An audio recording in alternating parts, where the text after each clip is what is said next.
Brad Otten's back in the team this afternoon. He's done enough.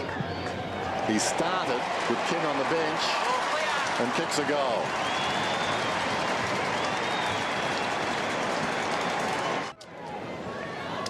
"12 goal scorers for the Cats today. Otten's their 12th goal scorer. That's the other thing about the Geelong side now, Bruce. You go to the game and you don't expect, early days when Otten's crossed, everyone was expecting a massive performance from him each week. Now, you don't even consider that he needs to give a massive performance.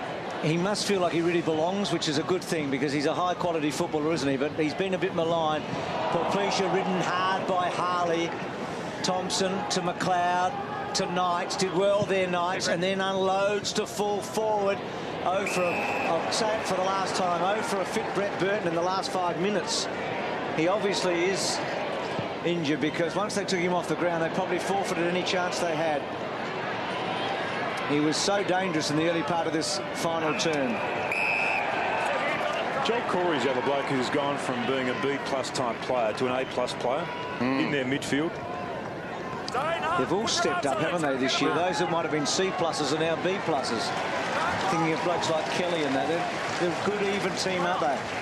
Having terrific seasons as Riley pushes forward and Scarlett got rid of Shirley. Perry tackled by Gary Ablett down there. Let it go. Whoa. Whoa, let it go. Thanks, Ian. Just some a description there from Matthew Scarlett about Shirley's work today. So that's interesting, isn't it? Port, the only minor premier to win the flag since the Bombers did in 2000. So that's where the Cats will be tonight. Poison chalice. Down goes Knights. What a transformation. He's overseen it. And Craig was in a similar situation last year. Only to finish poorly. But now Geelong, because of what they've amassed in terms of wins and points and percentage, can't be displaced. There's a long kick from McLeod. It's a goal. Wonderful effort. He's a star. So the Crows sticking to their guns. McLeod's had a good day. He's had a lot of the ball. He had Stokes running with him early. Marich. Selwood swings it wide. Mackie, well done by Shirley, but then Mackie again. Varco's had a lot of handballs and they've been effective. Bartel cut off by Van Berlo.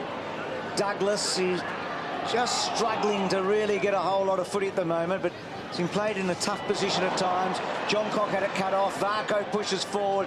Burns held up by McLeod. Back to Bartel. He's got that 30 covered. Here's Mackie inboard to Corey. And he just took his time and didn't quite find his man. Massey's gone. Play on called.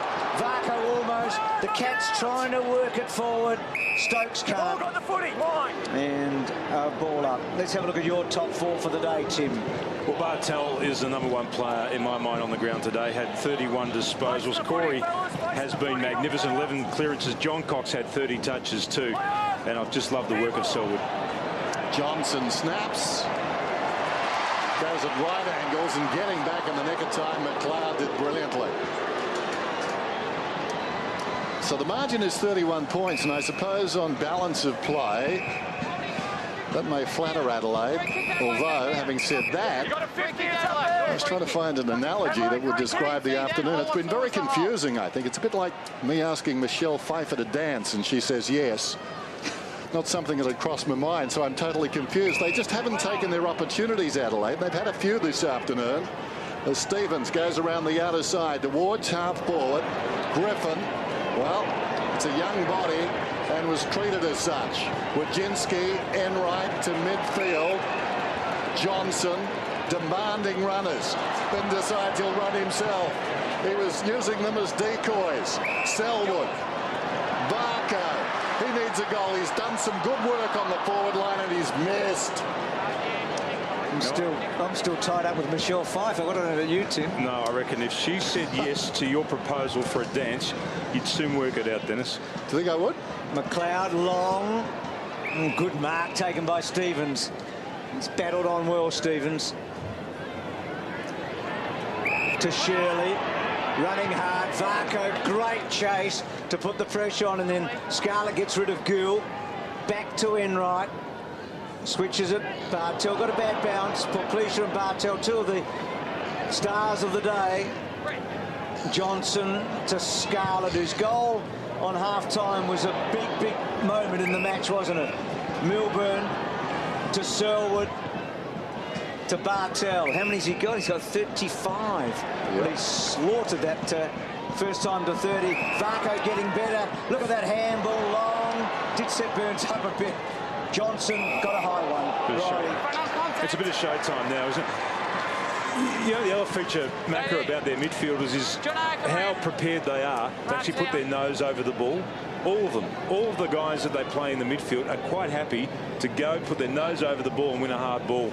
And their spread's good from a stoppage. They work hard to get into space, but they work really hard defensively and when the ball's in dispute. Johnson, one goal today. Well, there you go. Trying something different. Puts himself on the left foot and just misses. Just thinking of that poison chalice a moment ago, Dennis. Just thinking aloud. I think West Coast last year were the minor premier and went on. So that was written 12 months ago, that match fact. We're just getting ready for the day. Oh, I see. I sold it to you. I bought it. Edwards short. Bock is paid a free kick. So Bartel will finish on 35, you would think.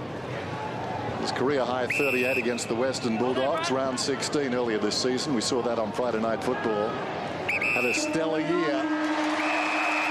And Geelong make it 14 straight. He is in illustrious company. Not Corey Enright, but Mark Blummer-Thompson. Not many coaches have put together that sort of run.